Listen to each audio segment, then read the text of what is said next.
대기업 한솔그룹의 회장 윤동현은 매주 금요일마다 특별한 의식을 치릅니다. 바로 구내식당에서 직원들과 함께 점심을 먹는 것이죠. 70대가 된 지금까지도 이 습관을 고집하는 이유는 단순했습니다. 직원들과의 거리감을 줄이고 싶다는 마음 때문이었어요. 이번 금요일도 어김없이 구내식당의 모습을 드러낸 윤동현 회장. 평상시처럼 식판을 들고 배식대 앞에 섰는데 오늘은 뭔가 달랐습니다. 눈에 띄는 반찬 하나가 있었거든요. 된장에 절인 풋마늘이었습니다. 요즘 젊은 직원들이 과연 이런 걸 먹을까 싶었지만 묘하게 시선이 끌렸죠. 이런 걸 요즘도 만드나?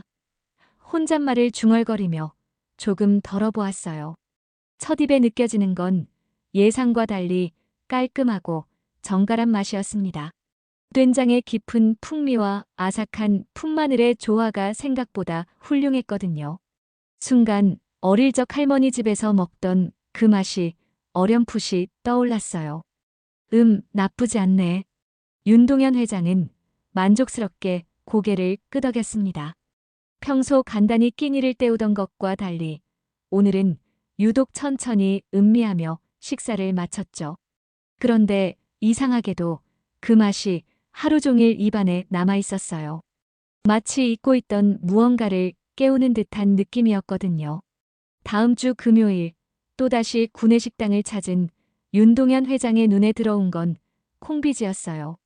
이번엔 더욱 놀랐습니다. 요즘 젊은 세대들이 콩비지를 좋아할 리 없는데 왜 이런 메뉴가 나오는 걸까요? 호기심에 한 숟가락 떠먹어 보니 이 또한 예상을 뛰어넘는 맛이었습니다. 구수하면서도 담백한 콩비지가 어린 시절의 추억을 소환했거든요. 그 다음 주에는 묵은지, 참기름 볶음이 나왔어요. 윤동현 회장은 이제 확신했습니다. 이건 단순한 우연이 아니라는 걸 말이죠.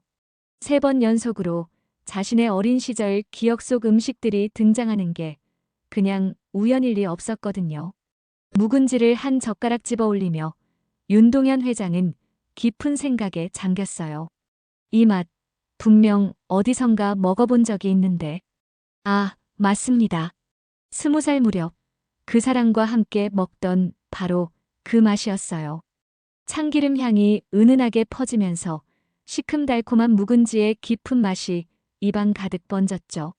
이상하네. 정말 이상해. 윤동현 회장은 식사를 마치고도 한참을 그 자리에 앉아 있었습니다. 주변 직원들이 수군거리는 소리가 들렸지만 신경 쓰지 않았어요. 지금 그의 마음속엔 수십 년 전 그 시절이 생생하게 되살아나고 있었거든요. 어린 시절 가난했던 집안 형편 때문에 이런 소박한 반찬들이 늘 식탁에 올랐었죠. 된장에 절인 풋마늘, 구수한 콩비지, 참기름 향, 그윽한 묵은지, 볶음. 모두 돈이 많이 들지 않으면서도 정성이 가득 담긴 음식들이었습니다. 그리고 그 시절, 이런 음식들을 함께 나눠 먹던 특별한 사람이 있었어요. 그 사람의 이름은 박금옥이었습니다. 20살 청춘 시절, 윤동현에게는 세상에서 가장 소중한 존재였죠. 하지만 집안의 반대와 신분 차이라는 벽 앞에서 결국 헤어질 수밖에 없었어요. 그 후로 한 번도 만나지 못했고 연락조차 끊어진 채 긴 세월이 흘렀습니다. 가난한 농부의 딸이었던 금옥과 기업가, 집안의 아들이었던 윤동현. 당시로서는 넘을 수 없는 현실의 벽이 있었어요. 두 사람 모두 서로를 사랑했지만 주변의 반대와 사회적 편견 앞에서 어쩔 수 없이 포기할 수밖에 없었던 것이죠. 설마 그럴 리가. 윤동현 회장은 고개를 저었어요. 하지만 마음 한구석에선 이상한 확신이 자라나고 있었습니다. 이 모든 게 우연이 아닐 수도 있다는 생각 말이죠. 다음 주 금요일, 윤동현 회장은 평소보다 일찍 구내식당에 도착했어요. 오늘은 어떤 반찬이 나올지 궁금했거든요. 배식대 앞에 서서 메뉴를 살펴보니 이번엔 고등어 조림이 눈에 들어왔습니다. 그것도 간장 베이스가 아닌 된장으로 조린 옛날식 고등어 조림이었어요. 한 점을 집어 입에 넣는 순간 윤동현 회장의 눈가가 촉촉해졌습니다. 이 맛, 정확히 수십 년 전 그 맛이었거든요. 된장의 구수함과 고등어의 고소함이 어우러진 그 시절 금오기가 만들어주던 바로 그 맛 말이죠. 이건 정말 우연이 아니야. 윤동현 회장은 더 이상 참을 수 없었어요. 급히 비서를 불렀습니다. 김 비서, 지금 당장 조리실로 가서 오늘 식단 담당한 조리사를 데려와. 네. 회장님, 무슨 일이? 묻지 말고 당장 데려와. 빨리. 김 비서는 당황했지만 회장의 다급한 표정을 보고는 서둘러 조리실로 향했어요. 구내식당 뒤편 조리실 문을 열고 들어가니 여러 조리사들이 설거지를 하고 있었습니다. 저 회장님께서 오늘 식단 담당하신 분을 만나고 싶다고 하시는데 조리사들은 서로 눈짓을 주고받았어요. 그리고 한 명이 조용히 한쪽을 가리켰습니다. 거기서 앞치마를 두른 채 설거지를 하고 있는 할머니 한 분이 있었거든요. 박금옥이었습니다. 70대 초반으로 보이는 그녀는 세월의 흔적이 역력했지만 여전히 단정하고 우아한 모습이었어요. 하얀 머리를 깔끔하게 뒤로 넘기고 차분한 표정으로 설거지에 집중하고 있었습니다. 박금옥 조리사님이신가요? 김 비서가 조심스럽게 물었어요. 금옥은 천천히 고개를 돌렸습니다. 그리고 잔잔한 미소를 지으며 말했어요. 네, 맞습니다. 회장님께서 저를 찾으신다고요? 네, 지금 구내식당에서 기다리고 계십니다. 금옥은 앞치마를 벗으며 조용히 고개를 끄덕였어요. 그녀도 이미 예상하고 있었던 것 같았습니다. 박금옥이 구내식당으로 들어오는 순간 윤동현 회장은 마치 시간이 멈춘 듯한 느낌을 받았어요. 긴 세월이 흘렀지만 그녀의 눈동자만큼은 여전히 그때 그 모습이었습니다. 따뜻하면서도 슬픈 미소를 머금고 있는 그 표정까지도 말이죠. 안녕하세요, 회장님. 금옥이 먼저 인사했습니다. 목소리는 나이에 걸맞게 조금 쉬었지만 여전히 부드럽고 정감이 있었어요. 윤동현 회장은 한동안 말을 잇지 못했어요. 가슴이 뛰는 게 느껴졌거든요. 마치 20살 청년으로 돌아간 것 같은 기분이었습니다. 그동안 어떻게 지냈나? 겨우 입을 열었지만 목소리가 떨렸어요. 그럭저럭 살았죠. 회장님은 정말 대단하게 되셨네요. 금옥은 담담하게 대답했습니다. 그리고 조용히 덧붙였어요. 여전히 된장 맛을 좋아하시는군요. 그 말에 윤동현 회장은 깜짝 놀랐습니다. 어떻게 알았을까요? 최근 몇 주 동안 나온 반찬들. 모두 당신이 만든 거야? 네, 맞습니다. 금옥은 솔직하게 인정했어요. 회장님이 매주 금요일마다 오신다는 걸 알고 그때 좋아하셨던 음식들을 조금씩 준비해봤습니다. 왜 그런 생각을 했지? 금옥은 잠시 망설이다가 입을 열었어요. 헤어진다고 해서 마음이 사라지는 건 아니더라고요. 전 그 식단표에 회장님에 대한 마음을 담았어요. 그날 오후 구내식당이 한산해진 시간에 두 사람은 단둘이 앉아 식사를 했습니다. 된장국과 고등어 조림, 그리고 김치 몇 점이 전부였지만 이보다 소중한 식사는 없었어요. 기억하나? 우리가 뒷산에서 고구마 구워 먹던 일. 윤동현 회장이 조심스럽게 옛 이야기를 꺼냈어요. 물론이죠. 회장님이 고구마 껍질 까주시던 게 기억나요. 금옥도 미소를 지었습니다. 두 사람은 그렇게 오랜만에 마주 앉아 함께 밥을 먹었어요. 말은 많지 않았지만 서로의 마음은 충분히 전해지고 있었습니다. 식사를 마친 후 두 사람은 구내식당 한 구석에 앉아 더 깊은 이야기를 나눴어요. 직원들이 모두 돌아간 조용한 시간이었습니다. 정말 많이 보고 싶었어. 윤동현 회장이 먼저 마음을 털어놓았어요. 하루도 생각하지 않은 날이 없었다고. 금옥은 고개를 숙이며 대답했습니다. 저도 마찬가지였어요. 그래도 회장님이 성공하신 모습을 보면서 제가 옳은 선택을 했다고 생각했죠. 옳은 선택? 윤동현 회장의 목소리에 서운함이 묻어났어요. 그때 저희 집안 형편으로는 회장님 발목을 잡을 수밖에 없었습니다. 신분 차이라는 벽도 있었고, 차라리 깨끗하게 정리하는 게 서로를 위한 일이라고 생각했어요. 금옥의 눈가에 눈물이 맺혔습니다. 긴 세월 동안 숨겨왔던 마음이 터져 나오는 것 같았거든요. 하지만 마음은 어쩔 수 없더라고요. 헤어졌다고 사랑이 사라지는 건 아니잖아요. 윤동현 회장도 눈시울이 붉어졌어요. 나는 결국 아무것도 지켜주지 못했어. 그리고 나도 아직 혼자야. 그 말에 금옥은 깜짝 놀랐습니다. 윤동현 회장이 결혼하지 않았다는 뜻이었거든요.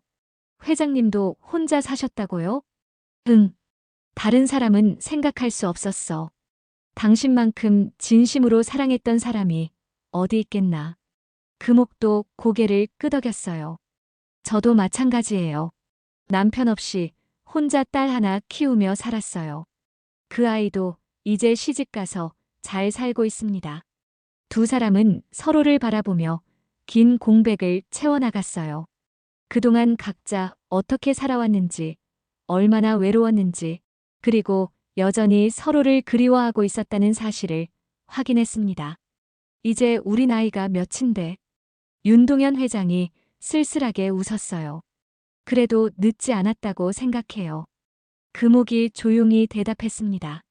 아직 함께할 시간이 남아있잖아요. 그 말에 윤동현 회장의 얼굴에 희망의 빛이 떠올랐어요. 며칠 후 회사 안에는 묘한 소문이 돌기 시작했어요.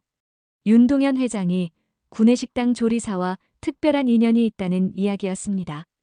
회장님이 식당 아주머니랑 옛날 연인 사이였다던데 한 직원이 수군거렸어요. 정말? 그래서 요즘 회장님이 매일 구내식당에 오시는 거구나. 다른 직원도 관심을 보였습니다. 소문은 삽시간에 퍼져나갔지만 부정적인 반응은 별로 없었어요. 오히려 대부분의 직원들이 따뜻한 시선으로 바라봤습니다. 평소 엄격하기만 했던 회장님의 인간적인 면을 보게 된 것 같아서 더 친근하게 느껴졌거든요. 윤동현 회장은 이런 소문들을 전혀 개의치 않았어요. 오히려 당당했습니다. 어느 날 점심시간이 끝나고 구내식당에서 일어나며 큰 소리로 말했어요. 박금옥 조리사님의 음식이 우리 회사의 진짜 자산입니다. 여러분도 잘 아시겠지만 요즘 이런 정성스러운 손맛을 어디서 맛볼 수 있겠습니까? 직원들은 박수를 쳤어요. 회장님의 솔직하고 당당한 모습에 감동받았거든요. 그날 이후 윤동현 회장은 매일 구내식당을 찾았습니다. 금요일에만 오던 예전과는 달리 아침 일찍부터 저녁 늦게까지 회사에 있을 때면 어김없이 구내식당에서 식사를 했어요. 금옥도 회장을 위해 특별히 신경을 썼어요. 매일 다른 메뉴를 준비하되 항상 옛날 추억이 담긴 음식들로 식단을 구성했습니다. 어떤 날은 시래기국, 어떤 날은 멸치볶음, 또 어떤 날은 콩나물 무침 같은 소박하지만 정성이 가득한 반찬들이었어요. 오늘은 뭘 준비해 주셨나요? 윤동현 회장이 배식대 앞에서 기대에 찬 표정으로 물었습니다. 오늘은 회장님이 예전에 좋아하시던 가지볶음을 만들어 봤어요. 금옥이 미소를 지으며 대답했어요. 아, 맞다. 내가 가지볶음 정말 좋아했지. 회장의 얼굴에 환한 웃음이 번졌습니다. 이렇게 두 사람은 매일매일 식사를 통해 서로의 마음을 확인해 나갔어요. 말로 표현하지 않아도 음식을 통해 전해지는 사랑이 있었거든요. 한 달 정도 지났을 무렵 윤동현 회장은 금옥에게 특별한 제안을 했어요. 구내식당에서 식사를 마친 후 둘만 남았을 때였습니다. 금옥 씨, 부탁이 하나 있어. 무슨 부탁이신지요? 이제 매주 금요일 말고 매일 당신 음식을 먹을 수 있게 해줘. 아니, 더 정확히 말하면 윤동현 회장은 잠시 망설이다가 용기를 냈어요. 함께 장도 보고 함께 요리도 하고 싶어. 금옥은 조용히 웃으며 대답했습니다. 그럼 반찬이 좀 질릴 수도 있을 텐데요. 질리기는. 이렇게 오래 그리워했는데 어떻게 질려? 그날 오후 두 사람은 정말로 함께 전통시장에 갔어요. 윤동현 회장이 시장에 온 것은 거의 반세기 만의 일이었습니다. 비서들이 깜짝 놀라며 호의를 자처했지만 회장은 정중히 거절했어요. 오늘은 그냥 평범한 할아버지로 다니고 싶어. 시장 안을 걸으며 두 사람은 마치 신혼부부처럼 다정했어요. 금옥이 싱싱한 배추를 고르고 있으면 윤동현 회장이 옆에서 장바구니를 들고 서 있었습니다. 생선가게에서는 고등어를 직접 골라보기도 했죠. 이 고등어 살이 참 좋네요. 금옥이 말하자 회장도 고개를 끄덕였어요. 그래, 나는 잘 모르겠는데. 당신이 고르는 게 다 맛있으니까. 시장 사람들은 이 둘의 정다운 모습을 흐뭇하게 바라봤습니다. 나이든 부부가 정답게 장을 보는 모습이 참 보기 좋았거든요. 장을 다 본 후 두 사람은 근처 작은 공원에 앉아 쉬었어요. 벤치에 나란히 앉아서 지나가는 사람들을 구경하고 있노라니 예전 그 시절이 떠올랐습니다. 우리도 이렇게 같이 늙어갔으면 좋았을 텐데. 윤동현 회장이 아쉬워했어요. 지금이라도 함께할 수 있으니 다행 아닌가요? 금옥이 회장의 손을 살짝 잡았습니다.